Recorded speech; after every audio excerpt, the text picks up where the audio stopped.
Panibagong araw? Alright, so andito pa rin tayo ngayon sa isa sa mga pinakamagagandang events place dito sa Metro Tagaytay. Nandito tayo sa Affinities Tagaytay! This time, ang challenge natin na ibibigay sa ating mga love teams ay kailangan nilang hanapin ng isa't isa. Madali lang kung papakinggan mo kung kita nila ang isa't isa. Eh kung lalagyan natin ito ng blindfold, paano mo malalaman na siya na pala ang ka-love team mo? Paano? Simple lang yan. Gagamit sila ng unique sounds. Gamit ang mga sounds ng animals, meron tayong i-assign na animal per love team. Ang kailangan nilang gawin ay patunugin yung sound ng animal na yon at hahanapin nila yung tunog na yon para mag-meet yung love team nila. So, iba-blindfold natin sila, hatiin natin sila sa dalawang batch. Meron tayong batch 1 at batch 2. Kung saan sa bawat batch na yon, kukunin natin ang first 3 love teams na makakahanap sa isa't isa. Yung mananalo na first 3 sa first batch at first 3 sa second batch, maglalaban sila para sa ating Grand Finals o yung final round natin kung saan yung unang love team na mahahanap ang isa't isa ang magwawagi ng tumataginting na 10,000 pesos. Diba? Napakalaking premyo guys, 10,000 pesos para sa ating love team. Gusto mo yon? Gusto ko yun! So with that, ladies and gentlemen, mga ka-Radcab, panoorin nyo, abangan nyo na. Kaya kayo, ano bang favorite sounds nyo? Ano bang favorite animal nyo? Sige nga, parinig. Alright, so abangan natin. Tingnan natin sa kanila kung sino ba ang mananalo sa mga love teams na to. Kaya naman, wini-welcome namin kayo sa ating challenge na pinamagatang Finding Sounds Challenge! Alright, so nandito na tayo guys. Uumpisahan na natin. Kasama ko na po ang first batch of love teams na sasalang sa ating Finding Sounds Challenge. Pero bago natin umpisahan yon, alamin na natin kung ano bang mga animal sounds ang gagawin nila. Umpisahan natin kay Kenla. Kenla, ano bang animal sounds kayo? Snake! Grabe mga ahas! Ang daming ahas. O sige nga, paano ang snake? Ay, grabe. Taray ng snake. Yung mga snake na parang nalagyan ng asin. Okay. How about for Haybell? Frog. Frog! Uy, frog. Mga palakang kokak. Okay, paano naman ang sound ng palaka? Ayun. Guys, importante po yung actions nila kasi ganyan yung gagawin nila pag hinanap nila yung partner nila. So it's not just about the sounds. Kailangan maramdaman natin that they are the really animals. Okay? How about for Rangel? Kambing po. Kambing. Uy, masarap na papaitan yan. Okay, kambing. Paano naman ang kambing sounds? Ay, taray ng kambing. That's so nice, kambing. Very Gen Z. Okay, how about for Just Me? Ano namang animal sounds kayo? Cat. Cat, pusa, meow, meow. Alright, so paano ba ang cat sounds? Meow, meow, meow, meow. Ay, oo. Totoo naman, di ba? Mga cat natin. Maraming mahilig sa cat, so sana manalo kayo. Or we have Chloe, JM, and Cassie for Chloe M and Chloe C. Ano ba ang animal sounds nyo? Chicken! Okay, paano ang chicken? Take it out! Take it out! Well, tama naman siguro yung mga sounds na pinoportray o tama naman siguro yung sounds na binigay nila sa atin. So, I think kayang-kaya na to. So, iba-blindfold na natin sila. But again, dito po sa round na to, lalagyan natin ng limit yung space natin. Masyado pong malaki ang affinities, pero lalagyan natin ng harang para hindi sila masyadong makalayo. So, lalagyan din natin sila ng ating blindfold. Pipiringan po natin ang kanilang mga mata. At mamaya, uumpisahan na natin to. Kaya kung ready ka na, ready na rin ako. Pag sinabi kong ready na, isasagot nyo lang, aha, aha. Ready na, ready na? Let the game begin! Guys, ready na ba kayo? Alright, so dahil ready na sila, huwag na nating patagalin pa. Let the game begin!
Alright, so diyan nagtatapos sa ating batch number 1 for our Finding the Sound Challenge kung saan dalawang love team ang natanggal sa batch na to. At syempre, mamaalam na dyan ang Rangel at syempre ang Chloe and Chloe. Thank you very much sa inyo guys. Maraming salamat. Ang ating pasok for the final round. Nandito ang ating tatlong love teams na sina Kenla, Just Me, at Haybel.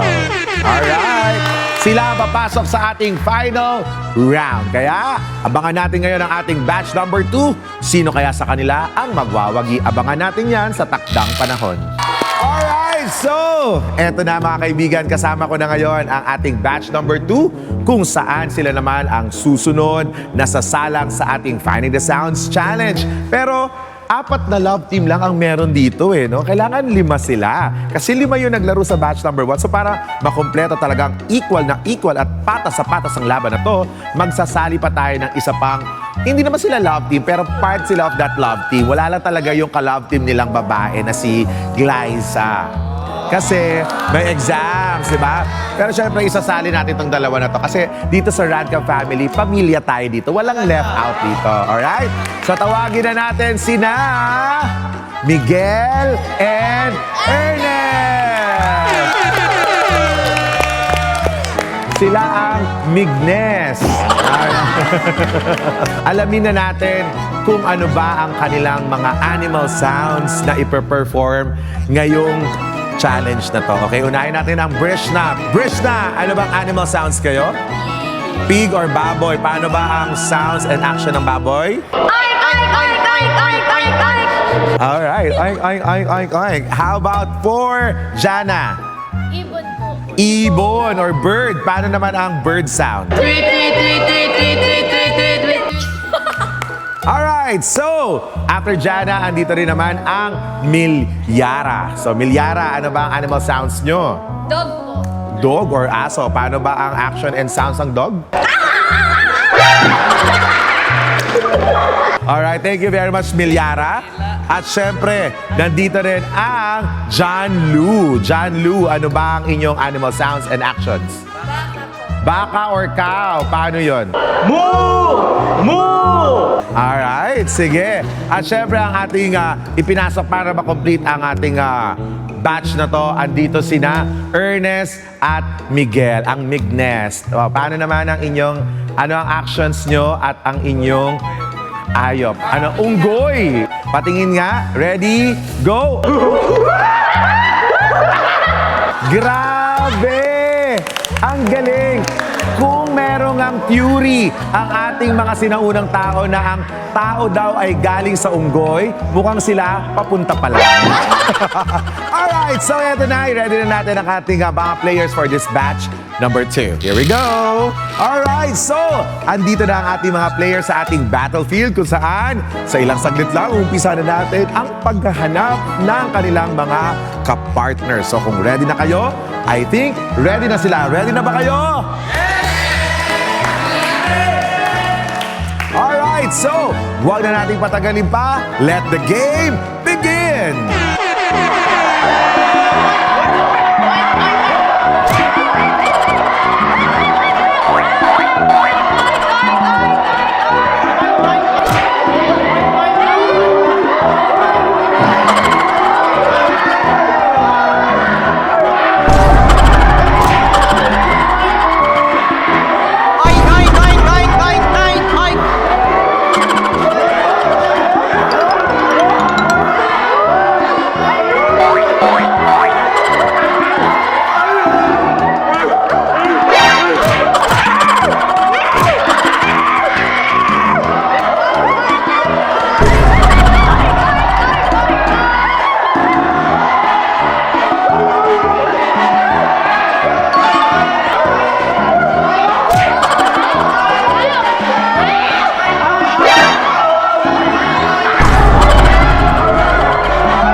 that's it, ladies and gentlemen. Na-determine na natin ngayon kung sino ang panalo sa ating batch number 2, kung saan dalawa sa love teams na to ang na-kick out. Siyempre, ayan, wala na ang Brishna and of course ang Jana. Thank you very much guys for joining. At syempre, nandito rin ang ating winning love team for this batch number 2. Andito ang Janlu, Milyara, and of course ang Mignes. Yan, sila po ang ating winners for this batch number 2. At syempre, yung winners sa batch number 1 at batch number 2 ay maglalaban na para sa final round. So for that, thank you very much. Walang pa kayo naman mga sarili nyo. And this is the moment that we are all waiting for. It's time for us now to have the grand finals to get rid all the winning love teams from the batch 1 and batch 2. Ito na ang pinakahihintay ninyo. Sino kaya ang mananalo dito? Sino ba sa tingin nyo? Ano kayang animal yon? Alamin na natin yan ngayon. Dito lang yan sa Finding the Sound Challenge with our winning love teams. Ito na. Huwag na nating patagalin pa. Let's begin the game in 3, 2, 1, go!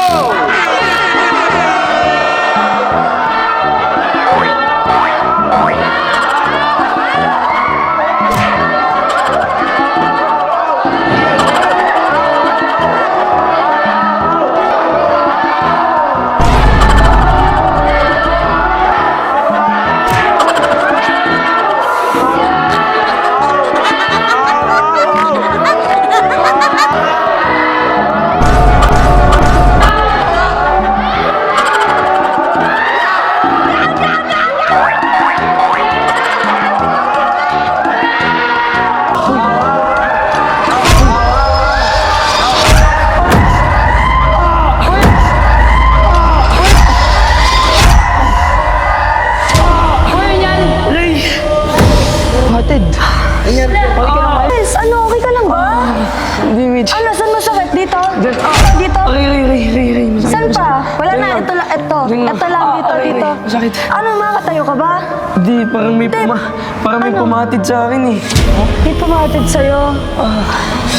Ano? Kaya mo ba tumayo? Hindi, Mitch, hindi. Masakit. Ano? Dito? Dito. Ano, tulungan ko kay Mitch? Huwag na, Justin! Mamin ka na! Di ba pinatid mo si Miles? Ano bibintangan mo? Wala ka namang pruweba. Baka si Ernest yun, magsama nga kayo.